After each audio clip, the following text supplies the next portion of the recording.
Boa noite, pessoal. Um prazer enorme estar aqui com vocês hoje, falando um pouco desse tema que é super importante para nós, como DSM, que são as cooperativas. De fato, são os nossos principais clientes. Nós temos uma equipe dedicada a trabalhar com esse setor, com esse segmento muito importante aqui da economia brasileira. E para começar esse assunto, só quero atualizá-los um pouco sobre como funciona aqui a DSM. Nós tivemos aí uma fusão recentemente, então hoje somos DSM Firmenich, e nesse caso a gente tem unido aí quatro negócios muito importantes, que são perfumaria e beleza, sabor, textura e saúde, nutrição e cuidados, e saúde e nutrição animal, que é o ramo em que nós estamos inseridos aqui com a nutrição animal.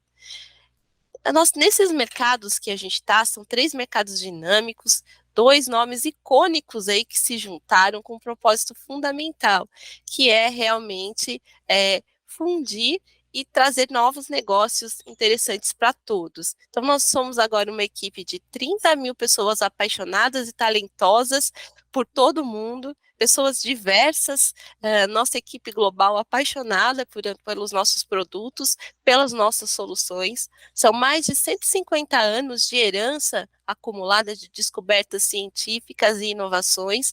E aí, próximo a essas descobertas, a gente tem um prêmio Nobel de Química, que é da Firmenich, e conhecemos todas as inovações que a DSM trouxe para o campo, né? Entre eles, a gente tem aí os produtos com crina, óleos essenciais, né, na sua composição, e o Homestar, entre outros aí. São mais aí de 12 bilhões de euros de receita combinada, colocando aí então uma consolidação entre duas companhias bem interessantes e importantes no mercado. Como eu comentei, já está espalhado aí por todo o mundo. São duas empresas com raízes europeias, são 88 fábricas, 78 laboratórios de aplicação, 40 centros de criação. Então, veja como a inovação é algo que está no cerne da companhia, 70 locais aí de pré-misturas, inclusive aqui no nosso Brasil.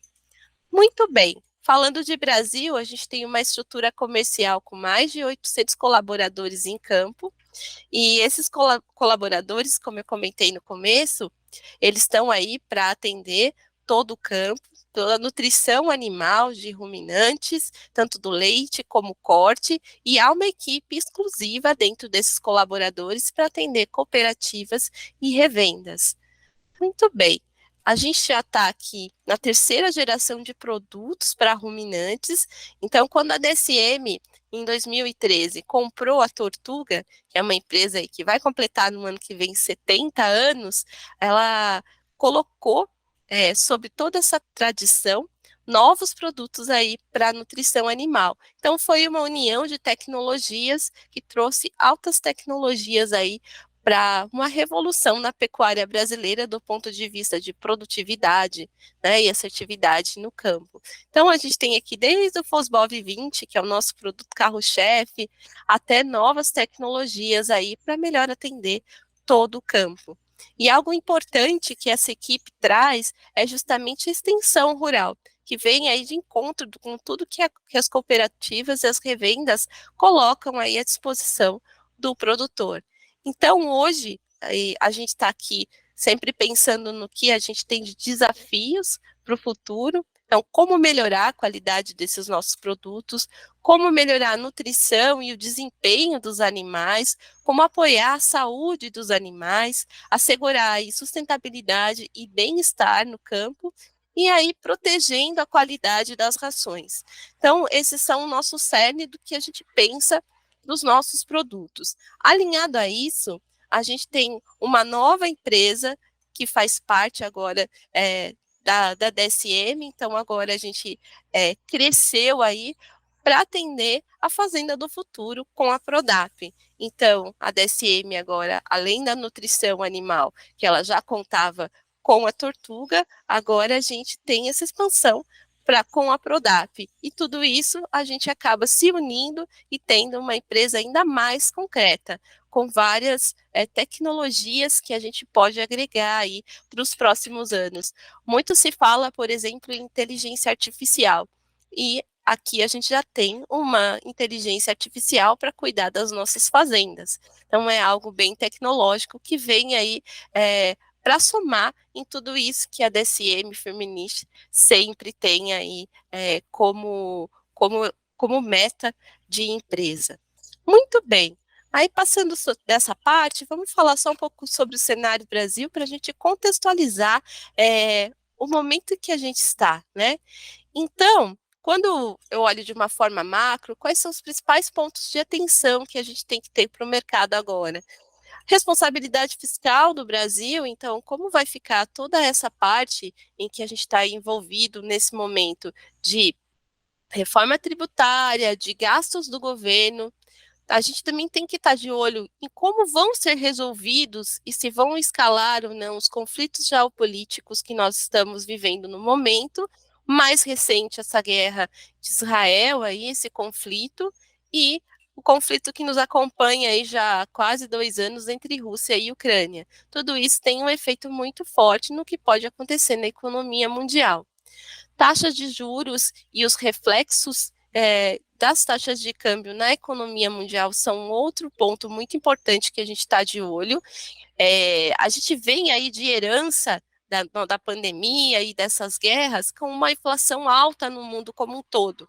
E isso faz com que os bancos centrais tenham que manter alguns instrumentos para fazer com que as taxas aí de inflação caiam no mundo. E entre eles estão as taxas de juros. E esse movimento de taxa de juros mais altos, principalmente nos Estados Unidos, faz com que a gente veja o mundo voltando seus capitais para lá. Ou seja, a gente está acompanhando que a taxa de câmbio do Brasil está num momento de volatilidade bem grande, justamente por conta desses movimentos mundiais.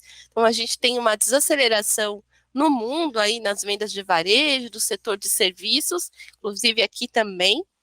Então, provavelmente a gente deve ver nesse mês de novembro aqui um momento interessante de vendas, aí com Black Friday e outros movimentos específicos desse mês. E outro ponto de atenção importante são os impactos do El Ninho nessa safra 23-24. O que a gente sabe é que esse movimento ele veio bem mais forte nesse ano. Se a gente acompanhar os gráficos, ele tem a temperatura do oceano subiu de uma forma muito forte. É esperado que esse movimento ele fique conosco até mais ou menos maio ou junho do ano que vem. Esses são os prognósticos que os satélites americanos colocam para nós, mas enquanto isso, a gente vê esses fenômenos que são observados diariamente, né?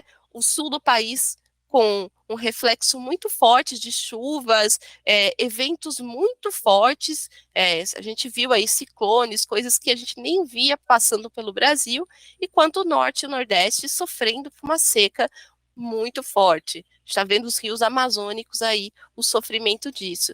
E tudo isso vai impactar, de alguma forma, as nossas safras de milho, a nossa safra de soja. Então, esse é um impacto que a gente tem que ter muita atenção aí no futuro.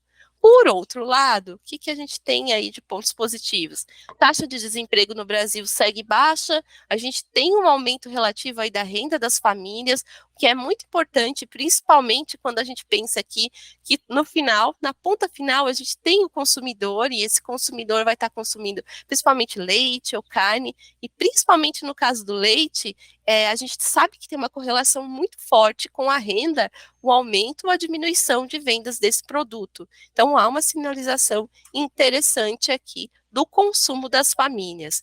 A gente tem acompanhado o Banco Central fazendo redução das taxas de juros brasileira, então reunião após reunião do Copom, a gente está acompanhando essa queda, e isso é um incentivo para novos investimentos. Então, se eu sei que a nossa taxa está em fase de redução, aí eu tenho uma forma aí da gente melhorar os investimentos. Aumento da intenção do consumo das famílias é algo relevante, muito ligado, então, a essa taxa de desemprego baixa. e boas perspectivas aqui para a atividade econômica do Brasil e vendas até o final do ano. Então, a gente vê que os fatores que podem influenciar negativamente a economia brasileira, na maior parte, são fatores externos. Então, o que é que vai acontecer com o mundo, os impactos do El Niño e, claro, responsabilidade fiscal aqui é algo bem importante.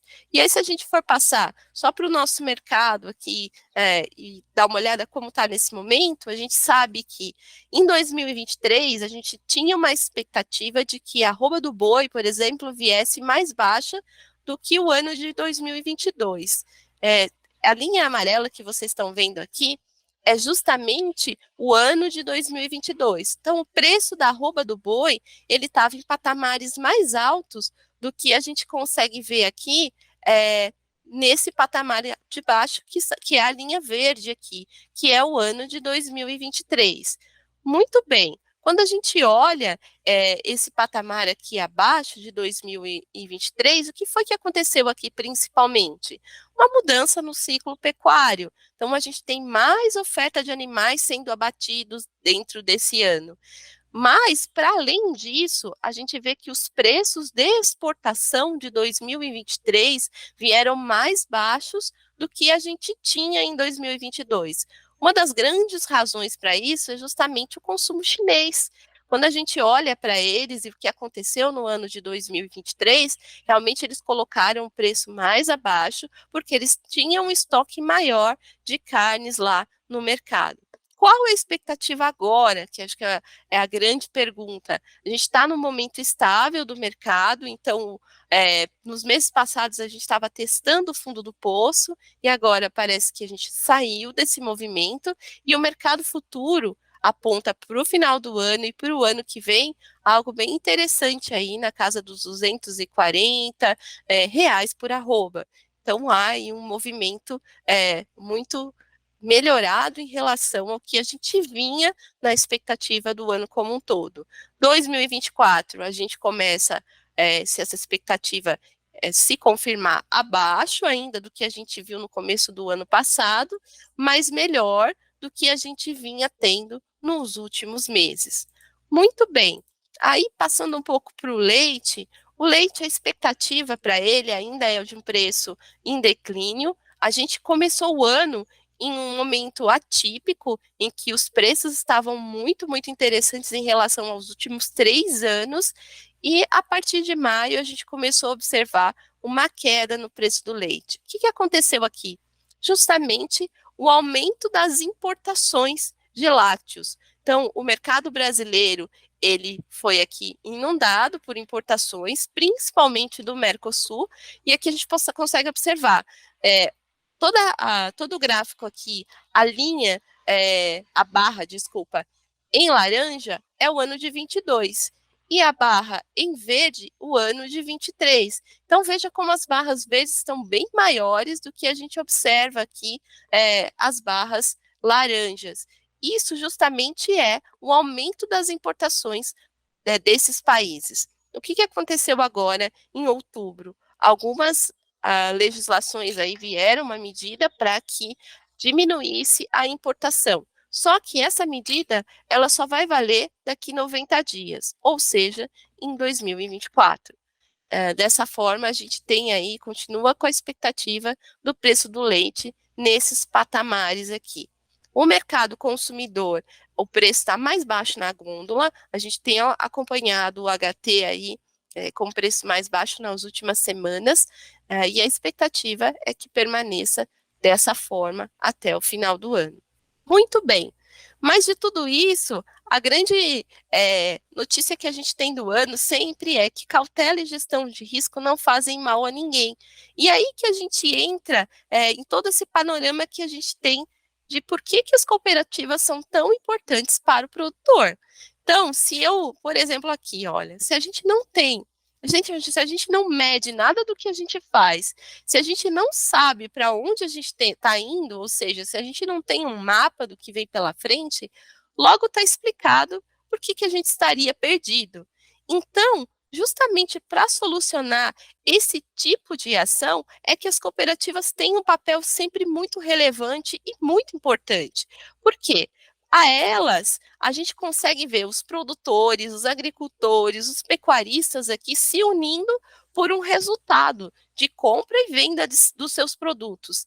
Esse resultado, quando a gente está sozinho, é muito mais complicado, se a gente é pequeno, se a gente é médio, de obter, do que quando realmente a gente se associa e se apropria dessa oportunidade que as cooperativas colocam de união, tanto nos nossos produtos, como de todos os serviços que a gente pode aí obter. Então, seja no fornecimento de insumos, seja na classificação, na armazenagem, no processamento, isso é muito importante. Aquela velha frase de que a união realmente faz a força é muito verdade aqui. O cooperativismo não é uma coisa que é de ontem, realmente há muitos anos, e a doutora Juliana depois vai colocar vários números nesse sentido, mas que realmente a gente vê a importância disso dentro do cenário. Então, a comercialização de produtos, a formação da cooperativa agrega valor ao produto, ajuda aí quanto à concorrência, e como cooperados, todos os produtores aqui, eles conseguem contar com assistência técnica, com fomento à tecnologia. E aí a DSM entra justamente aqui. A gente fornece aí muito da parte de extensão rural, a gente leva as novas tecnologias para os nossos parceiros. Então, esse casamento é de suma importância. As cooperativas, elas, para a indústria de insumos como um todo, elas têm aí um papel extremamente relevante. Esse papel de extensão rural, de chegar até o pequeno produtor, que é muito importante. Então, a gente vê que cada vez mais, quando a gente pensa em análise de gestão de risco, de análise de mercado, a gente vê que estar dentro de um sistema como esse tem uma relevância muito importante. Então, agora, eu vou passar para a doutora Juliana, para ela continuar aqui e contar para a gente um pouco mais sobre números e sobre as expectativas aí desse setor. E já deixo toda a nossa equipe à disposição. Para a gente é sempre uma honra poder atendê-los. As cooperativas têm um papel extremamente relevante dentro do nosso negócio. Então, muito obrigada. Olá, meu nome é Juliana Vieira Paz, eu sou médica veterinária formada pela Universidade de São Paulo, onde atualmente eu faço mestrado na área de produção animal com bovinocultura leiteira.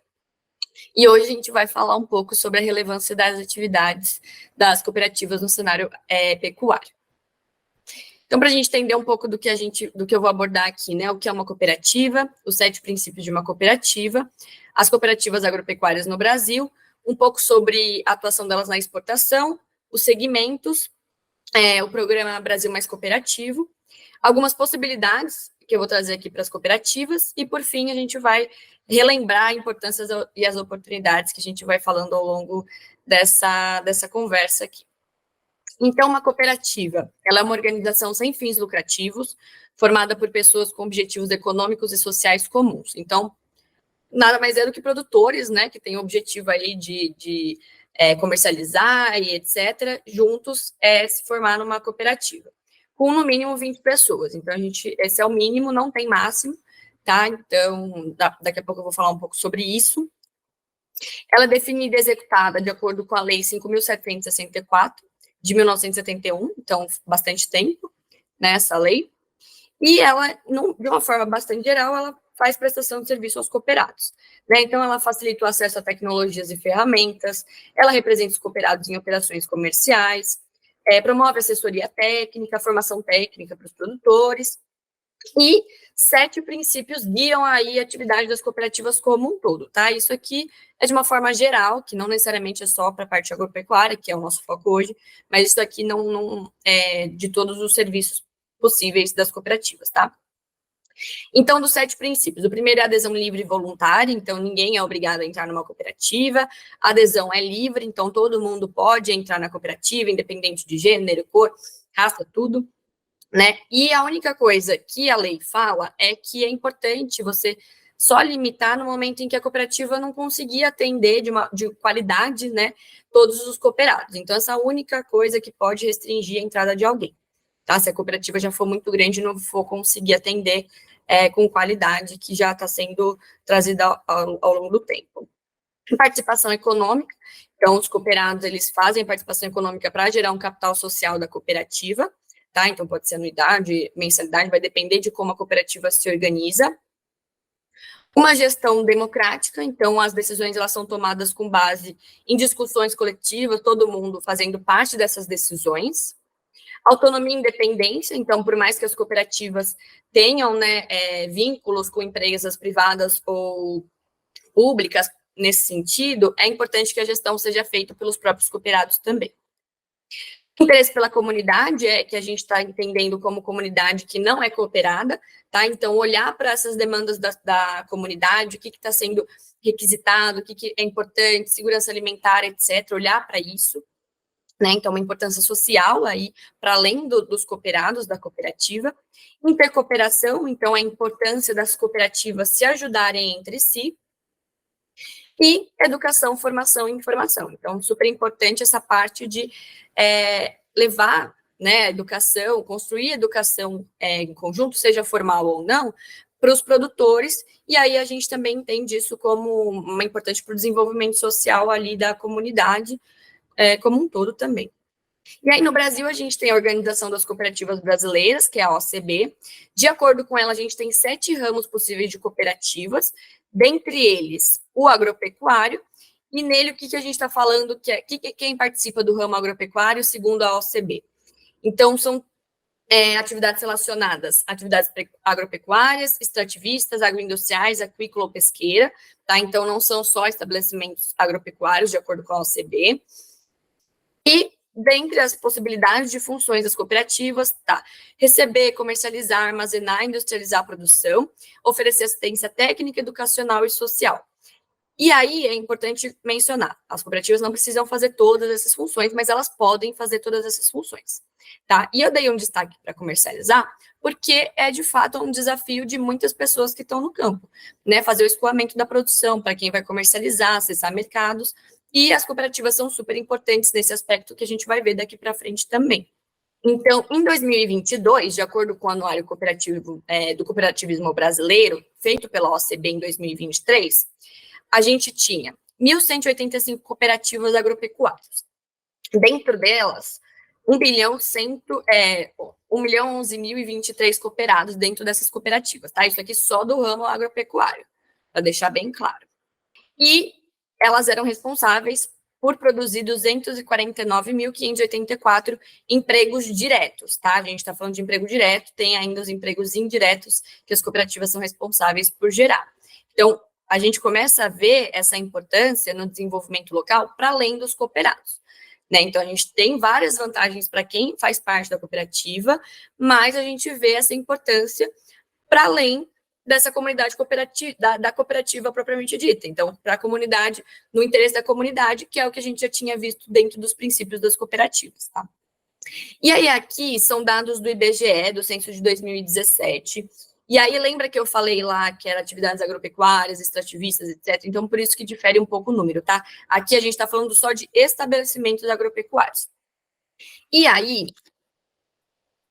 essa parte em azul são quem não é associado a nenhuma cooperativa ou entidade de classe. Então, assim, a gente tem a possibilidade de fazer parte de uma cooperativa e de uma entidade de classe, tá? E aqui em azul quem não é associado a nenhuma dessas possibilidades. Então, no laranja, que inclui o amarelo, tá? São estabelecimentos que são associados a uma cooperativa ou entidade de classe. E aí, em amarelo, são os estabelecimentos que são associados a cooperativas, tá? E aí, dentro desse amarelo aqui, são 579 mil estabelecimentos rurais, o que dá 11,4% dos estabelecimentos. Então, é uma parte muito pequena dos estabelecimentos brasileiros que são cooperados. Então, a gente tem uma possibilidade de expansão das cooperativas muito grande, né? Então, porque não são associados, que é essa parte em azul, não são associados a nenhuma entidade de classe. 3 milhões de estabelecimentos, e que não são cooperados, são quase 4,5 bilhões de estabelecimentos. Então, esse é o tamanho de possibilidade da expansão das cooperativas em tamanho ou em aumento do número de cooperativas. Tá? Então, tudo isso aqui pode fazer parte de cooperativas e ainda não fazem, de acordo com o censo de 2017, tá? Aqui a gente tem um mapa mostrando a proporção dos cooperados no Brasil. Então, a gente vê uma maior concentração, né, no Sul e no Sudeste. Tá? Então, a primeira cooperativa do Brasil foi no Paraná, em 1847, então faz bastante tempo. Mas o setor ele realmente expandiu a partir de 1907, porque o governo de Minas Gerais fez políticas para incentivar esse tipo de associação, de organização social. Tá? Então, a partir desse ano, a gente começou a ter uma expansão do setor. E aí a gente vê região norte e nordeste sendo as menores concentrações de cooperativas, né? Então, é importante o incentivo. Por quê? Né? Porque o cooperativismo ele pode auxiliar o desenvolvimento, né? Ele acessa tecnologias, formação, várias vantagens de acesso ao mercado, comercialização. Então, é importante que seja incentivado. E aí, aqui algumas pontuações, né? Qual é a hipótese de por que está concentrado mais em Sul e Sudeste? Então, essas regiões, elas receberam muita imigração de europeus e asiáticos, né? Que eram povos que já estavam acostumados a se organizar dessa forma, para comercialização. E aí, acredita-se que isso influenciou muito essas regiões a terem já mais essa atuação de uma forma cooperativa. Né? E não foi tão presente isso nas demais regiões. E aí é importante a gente incentivar esse cooperativismo, sempre vendo as características regionais e locais. Né? Então, cada região tem sua cultura, forma de produção, etc., particularidades, né? O Brasil é super grande, então é importante que isso seja incentivado muito com a população local. Né? Então, que isso seja uma construção conjunta entre técnicos e os produtores da região. Tá? E aí, aqui falando um pouco de números, então. O número de cooperativas por região brasileira, a região que mais tem cooperativas é o Sudeste, com 353 cooperativas, seguido por Nordeste, Norte, Sul e Centro-Oeste. E aí eu fiz um top 5 aqui de estados brasileiros com os maiores números de cooperativas agropecuárias. Então, o estado com mais cooperativas é Minas Gerais, seguidos por São Paulo, Rio Grande do Sul, Goiás e Mato Grosso. E aí é que a gente começa a ver que muda um pouco esse ranking, vamos dizer assim. E aí é que a gente está falando do número de cooperados por região. O Sul, então, é a região com o maior número de cooperados do Brasil, com mais de 500 mil cooperados, seguido por Sudeste, Centro-Oeste, Nordeste e Norte. E aí a gente começa a perceber, o Nordeste, quando a gente estava falando do número de cooperativas, já estava em segundo lugar, mas aqui está em penúltimo no número de cooperados. Então, a gente já começa a entender que pode ser que o tamanho das cooperativas seja menor. Né? E aí, quando a gente vê os estados brasileiros com maior número de cooperados, a gente tem Rio Grande do Sul, Paraná, Minas Gerais, São Paulo e Santa Catarina. Então, os 3 estados do Sul estão aqui dentre os 5 estados brasileiros com maiores números de cooperados. Então, o que justifica, né, esse ranking de regiões, com o Sul sendo o que mais tem cooperados dentre as regiões brasileiras. Aqui já é o número de empregos diretos gerados por cooperativas no Brasil. O Sul também disparado, né? Muita diferença entre o Sul e o Sudeste, que está em segundo lugar. E dentre os estados, então, a gente tem o Paraná sendo o que mais gera emprego dentro das cooperativas agropecuárias, seguido de Santa Catarina, Rio Grande do Sul, Minas Gerais e São Paulo. Então, uma diferença muito discrepante, tanto do Norte, que é o que menos gera emprego direto por cooperativa, muito discrepante do número do Sul, né? E aqui também, na parte dos estados, muito discrepante o número de empregos gerados em São Paulo e no Paraná. Isso porque são 5, só os 5 estados, né? Mais geradores de empregos, tá? E aqui eu resolvi colocar esses dados aqui de número de cooperativas, cooperados e empregados numa tabela para a gente conseguir ver melhor, né? Entender melhor essas regiões brasileiras e também com a média brasileira aqui, números e médios. E aí aqui eu também trouxe o número de cooperados por cooperativa e o número de empregados por cooperativa. Então, em azul aqui está um pouco... azul são esses aqui, e em verde é só para destacar que são os números relacionados ao Brasil como um todo, tá? Então, aqui em laranjinha, a gente tem as células destacadas para os que menos têm número de cooperativas, menos têm cooperados, menos têm empregados, tá? Então, o Centro-Oeste é a região com o menor número de cooperativas, o Norte fica com o menor número de cooperados e de empregados pelas cooperativas agropecuárias, o Sudeste é o que mais tem cooperativa e o Sul o que mais tem cooperados e empregados. Olhando para a parte de cooperados por cooperativa, e a gente consegue entender um pouco mais a questão do tamanho das cooperativas das regiões, no Norte a gente tem uma média de 85 cooperados por cooperativa, né? É o menor aí tamanho de cooperativa dentre as regiões, na média. O Sul já tem 2.669 cooperados por cooperativa em média. Olha a diferença dele para o Norte. Então, a gente já consegue entender que são cooperativas maiores, na média, né? Em relação ao número de empregados, a gente vê que o Norte tem uma média de quase 9 empregados por cooperativa e o Sul de 967, né? Média de empregados por cooperativa. Então, a região Sul tem um desenvolvimento, as cooperativas do Sul, elas têm uma maior participação na geração de emprego local, né? Diferente do Norte. Então, é outra coisa que tem de oportunidade aí para crescer, né? De tamanho de cooperativa, porque daí tem mais produtores sendo beneficiados pelos benefícios e vantagens das cooperativas, e também para aumentar o desenvolvimento ali, né, promover maior desenvolvimento local através da geração de emprego. Então, é isso, a gente vê que o Brasil ele tem uma média aqui de cooperados por cooperativa, 853 mais ou menos, cooperados, né, então estão acima dessa média Sudeste e Sul, e na parte de empregados por cooperativa, a gente vê que a média brasileira é de 210,61, só está acima da média o Sul. Então, a gente vê que o Sul, ele sobe bastante, né? A média brasileira para cima, os demais estão todos abaixo dessa média, tá? E aí, algumas características importantes das cooperativas agropecuárias, assim, até curiosidade, para a gente começar a entender mais ainda essa importância das cooperativas. Então, do total produzido no campo no Brasil, aproximadamente 48% tem relação com o cooperativismo. Então, olha que importante, né? Quase metade do que é produzido no campo tem relação com cooperativas. O cooperativismo agropecuário ele é responsável por quase 50% do PIB agrícola. Então, tem o PIB brasileiro, né? Desse PIB brasileiro tem o PIB agrícola, e desse PIB agrícola, quase 50% é de responsabilidade de cooperativas.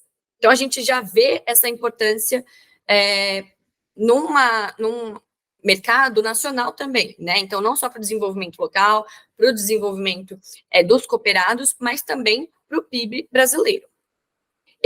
As cooperativas também promovem contribuição para o desenvolvimento econômico e social dos agricultores, né? Então, a gente vai ver daqui a pouco mais algumas coisas em relação à parte econômica. Então, contribui para a manutenção dessas pessoas no campo, né? Para a possibilidade de se manter nessa atividade, que é super importante para essas pessoas, para quem consome e para o Brasil como um todo, para o mundo também, né? A gente exporta bastante. Então, a maior parte dos cooperados é de agricultura familiar, em todas as regiões do Brasil, isso não muda, tá, dentre as regiões.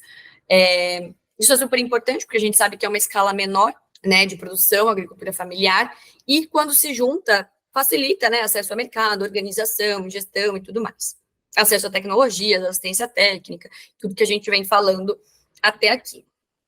E, por fim, a cooperativa ela também auxilia nos desafios enfrentados pela produção, né, como baixa margem de lucro, baixos preços pagos, mercado competitivo, uma tendência de concentração de renda de produção. Então, a manutenção dessas pessoas no campo ela é super importante. E a cooperativa tem um papel super importante, essencial nisso. Tá? Então, a gente vai ver um pouco de como as cooperativas também podem atuar nesse sentido dos preços, margem de lucro, etc. Falando um pouco de exportação, e aí aqui eu vou dar uma explicada, que é o seguinte, aqui a gente está falando de todos os ramos de cooperativas.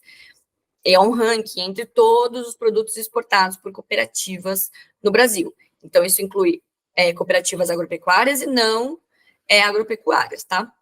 E mesmo assim, os 5 principais produtos exportados por cooperativas são do ramo agropecuário. Então, olha que importância das cooperativas agropecuárias para a exportação brasileira. Né? Então, o produto que é mais exportado pelas cooperativas em milhões de dólares são carnes de aves, seguido por café não torrado, carne suína, óleo de soja e soja triturada. Tá? Então, a gente vê uma importância da agropecuária e principalmente da pecuária, né, estando aí no primeiro lugar como principal produto exportado por essas cooperativas. Isso são dados do ano de 2022, super recente, tá? Segundo a OCB também, do Anuário do Cooperativismo Brasileiro. Aqui são os produtos com maior participação das cooperativas na exportação. Ou seja, de tudo que é exportado pelo Brasil, são os produtos que as cooperativas mais participam nessa exportação. Então, por exemplo, o toucinho. De todo o toucinho suíno exportado pelo Brasil, 86,2% é de responsabilidade de cooperativas. Então, olha a importância das cooperativas para a exportação desse produto. Seguido de suco de uva, miúdos suínos, pedaços suínos e conserva de aves. Então, esses são os 5 produtos que as cooperativas mais participam na exportação. E aí a gente vê novamente, né, por mais que isso inclua todos os ramos das cooperativas, a agropecuária estando aí no top 5 produtos que as cooperativas mais participam da exportação.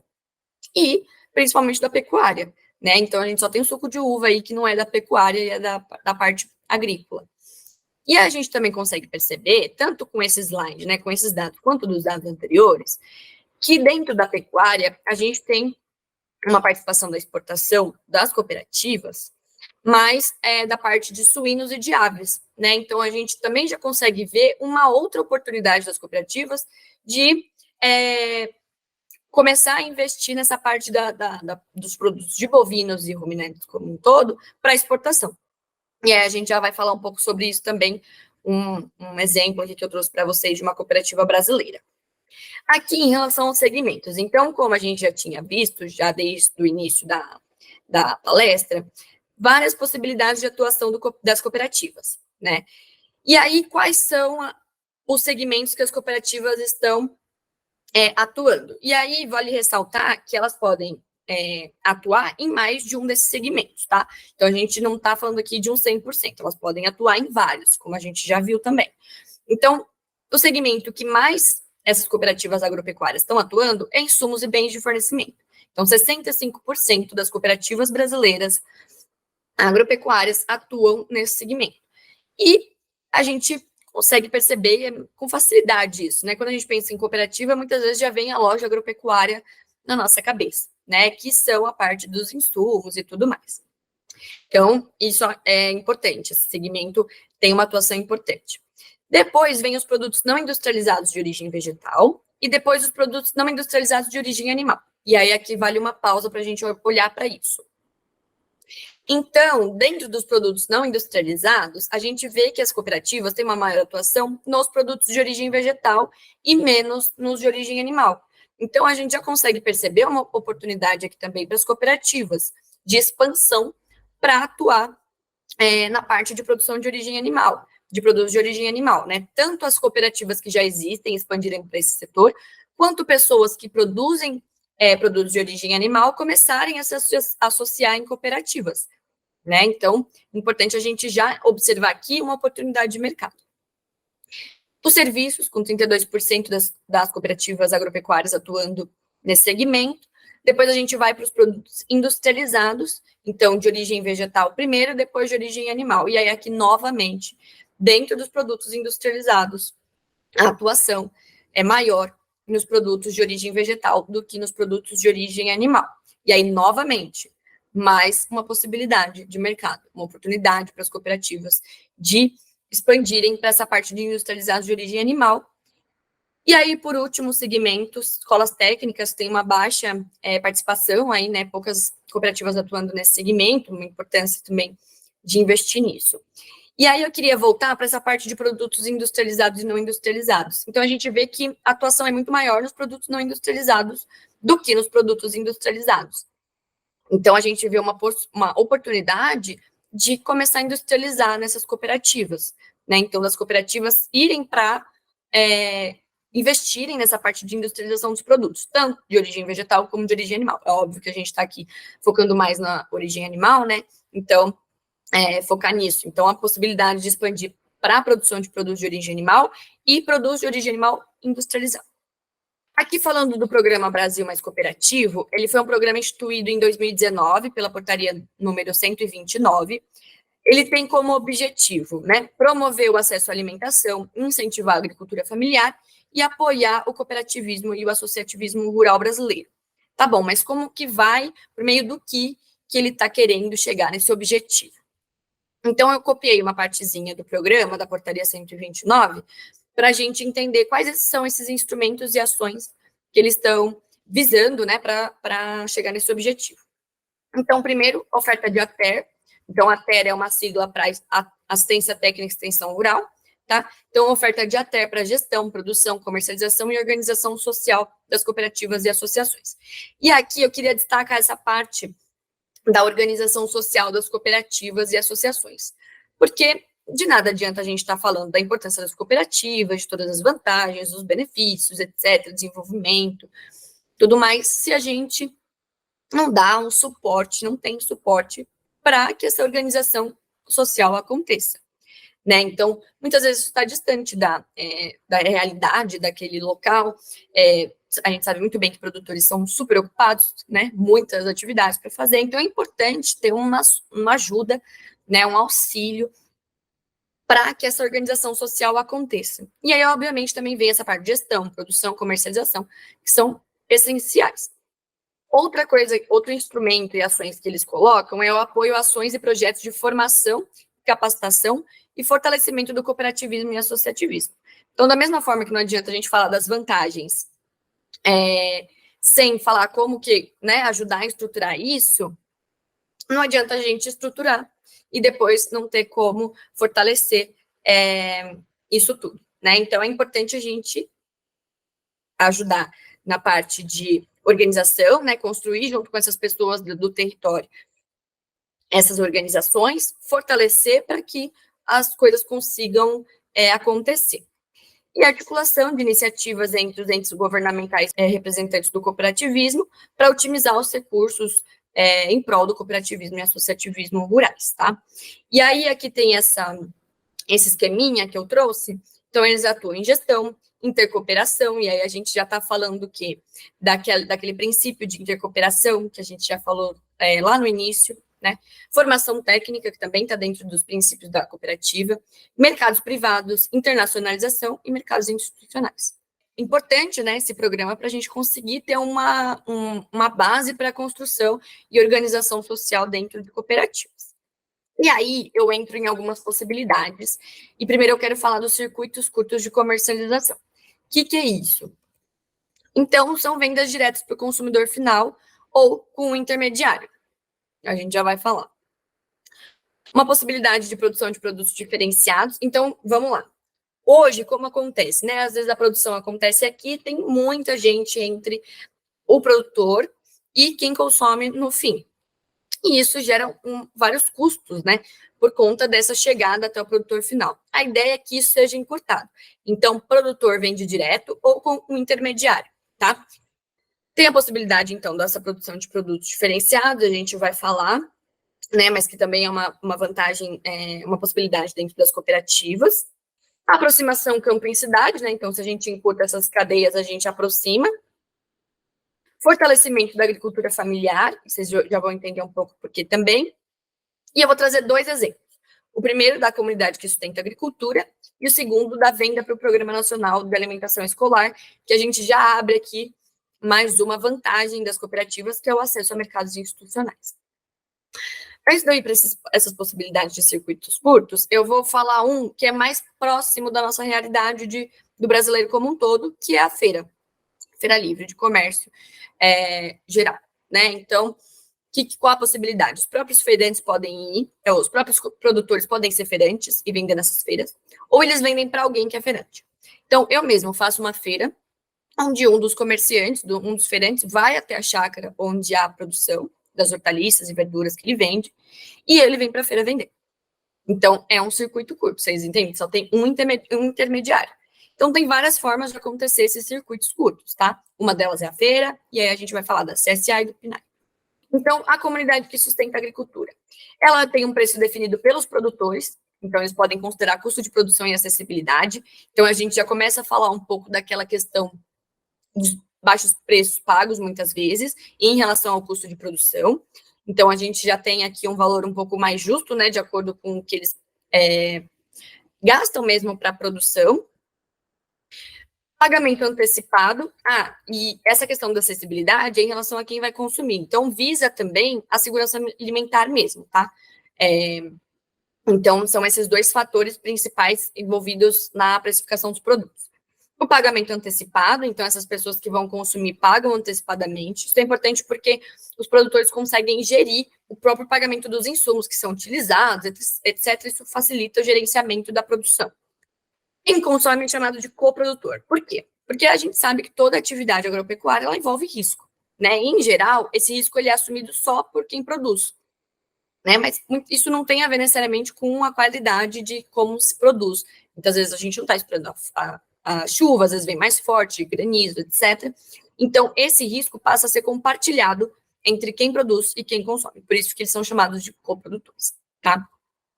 Então, existem alguns pontos de busca para buscar essas cestas, tá? E aí eu já vou explicar com uns exemplos que eu vou trazer.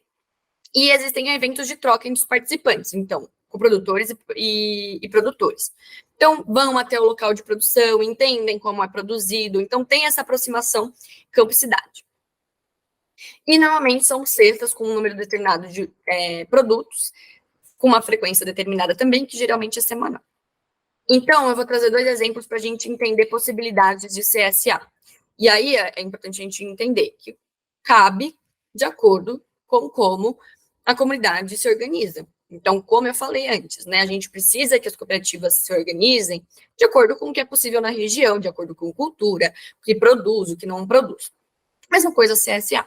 Então, a Santa Julieta, eles produzem cestas semanais, pagam antecipadamente, quem é coprodutor paga antecipadamente, tá? Então, de acordo com o tamanho da cesta que quer, então isso pode variar, família para 6 pessoas, 3 pessoas, 2 pessoas, ou também número de produtos que se espera ali naquela cesta. Nesse caso, as pessoas que consomem, né, os coprodutores, não escolhem o que vem na cesta. É o que é produzido de acordo com o período do ano, né, o que foi colhido, etc, etc, tá? Essa é uma forma.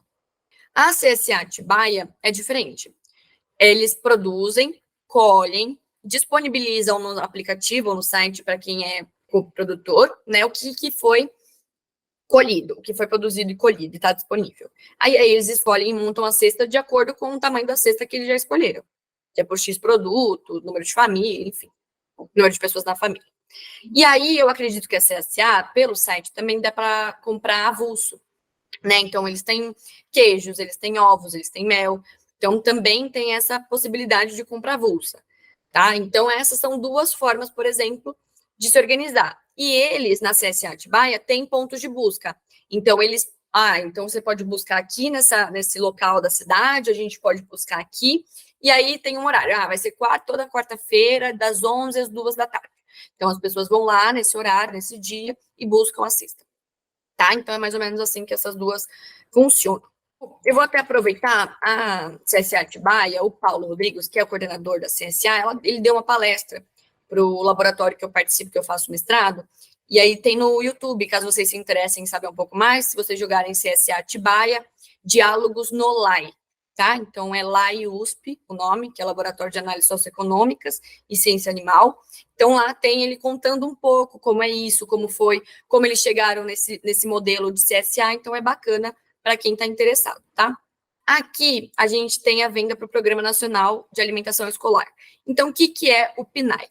O PNAE, ele é definido pela Lei 11.947, de 2009, ele define, né, uma alimentação saudável, alimentos variados e seguros para as crianças das escolas e associado à educação de alimentação saudável. Então, eles têm alimentos saudáveis ali, né, então uma variedade, etc., e isso é alinhado com o programa de educação, tá?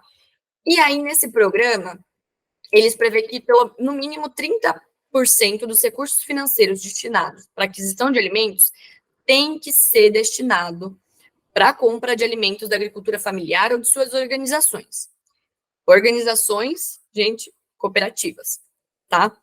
Então, eu posso fazer sozinho a venda para o PNAE? Pode, você pode.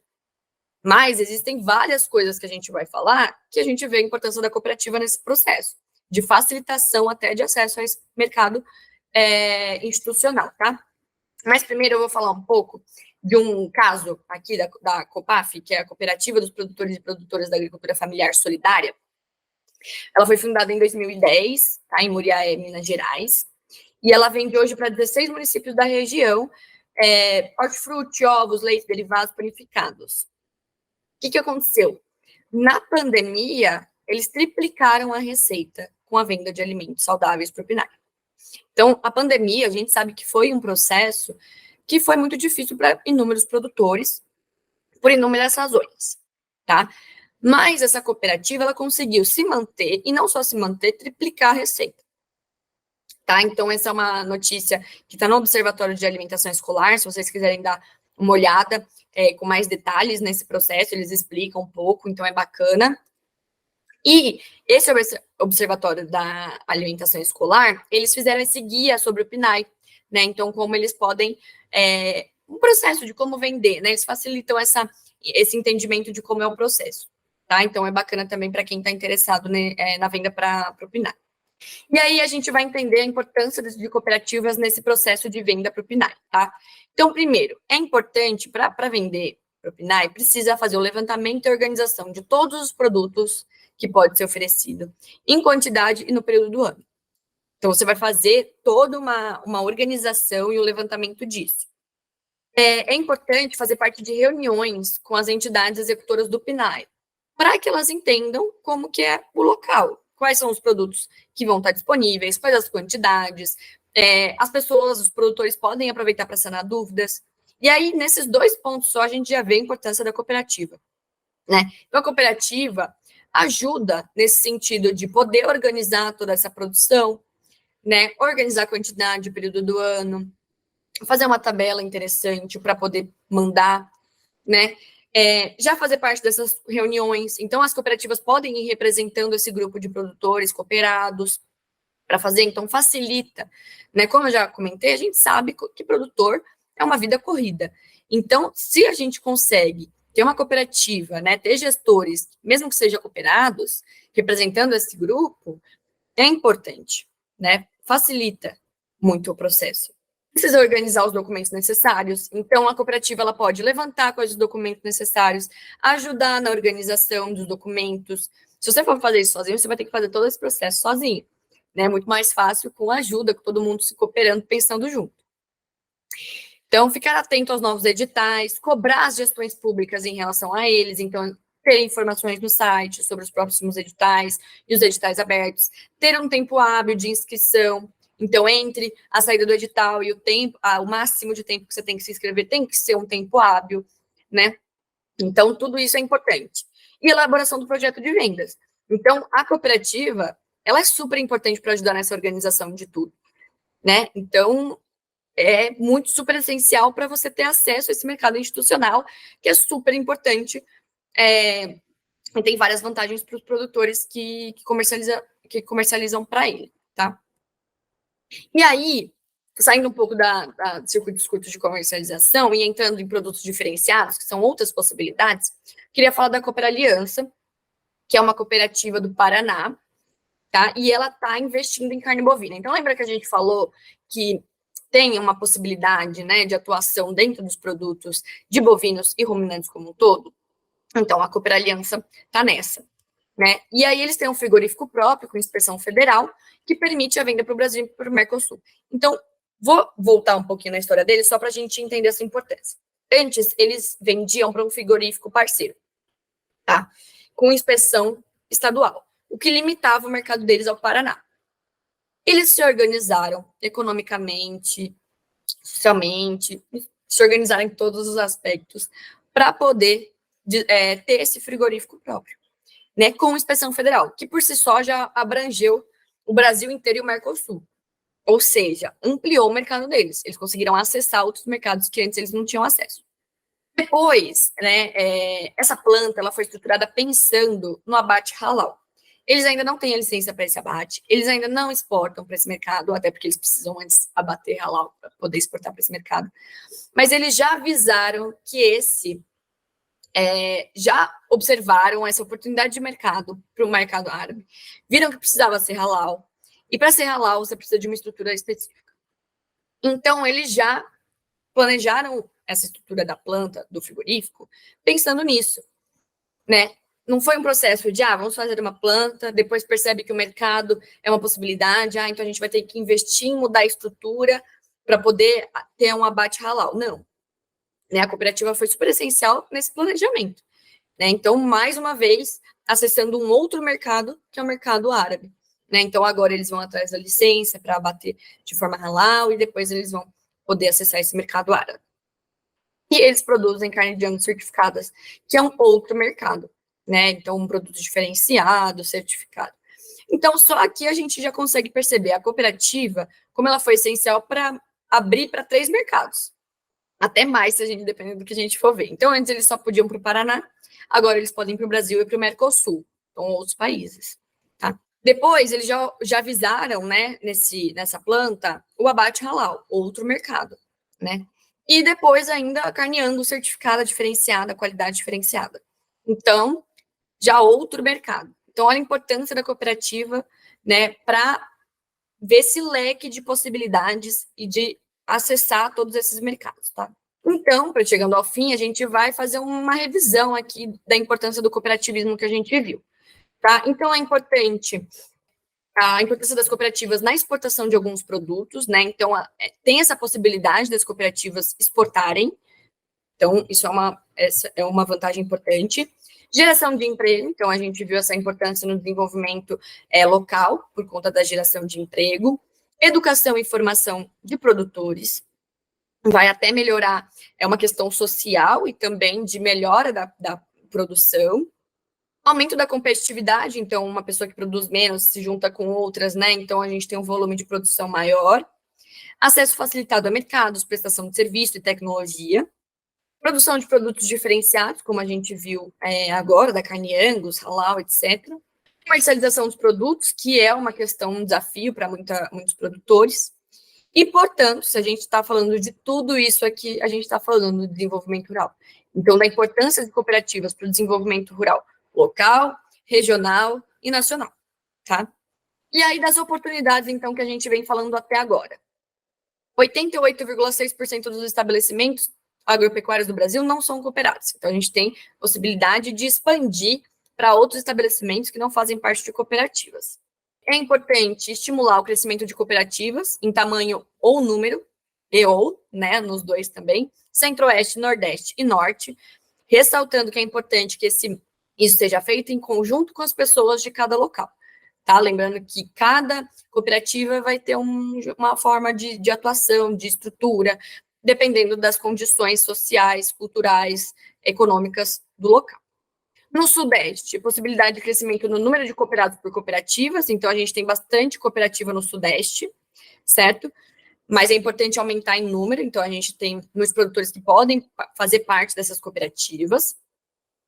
Produção de produtos diferenciados, né? Então, começar a produzir esses produtos com diferenciação. Acesso a mercados externos, né? Então, é uma oportunidade também para as cooperativas. Produtos de origem bovina, né? Quem sabe a gente consiga aí aparecer com algum produto de origem bovina nos rankings nos próximos anos, nos 5 principais produtos lá. Expansão para produtos de origem animal, então a gente viu que as cooperativas atuam principalmente, né, em produtos de origem vegetal, então essa possibilidade de expansão para os produtos de origem animal, e industrialização desses produtos, que a gente viu também que é principalmente produtos não industrializados, então a gente também pode expandir para essa industrialização, e circuitos curtos de comercialização, que tem várias vantagens aí também que a gente já viu, tá? Então, esses são um mapeamento aí das oportunidades para as cooperativas que a gente foi falando ao longo da palestra. Para finalizar, então, queria falar uma frase da Clarice Lispector, né? Então, quem caminha sozinho pode até chegar mais rápido, mas aquele que vai acompanhado, com certeza, vai mais longe. Então, cooperativas aí sendo super importante para o desenvolvimento dos cooperados, das regiões, como um todo, tá? Aqui estão as referências, caso vocês queiram dar uma olhada melhor. Quero agradecer a oportunidade de estar aqui falando com vocês. Fico à disposição via e-mail ou via LinkedIn, como vocês preferirem, tá? E é isso, muito obrigada, até mais.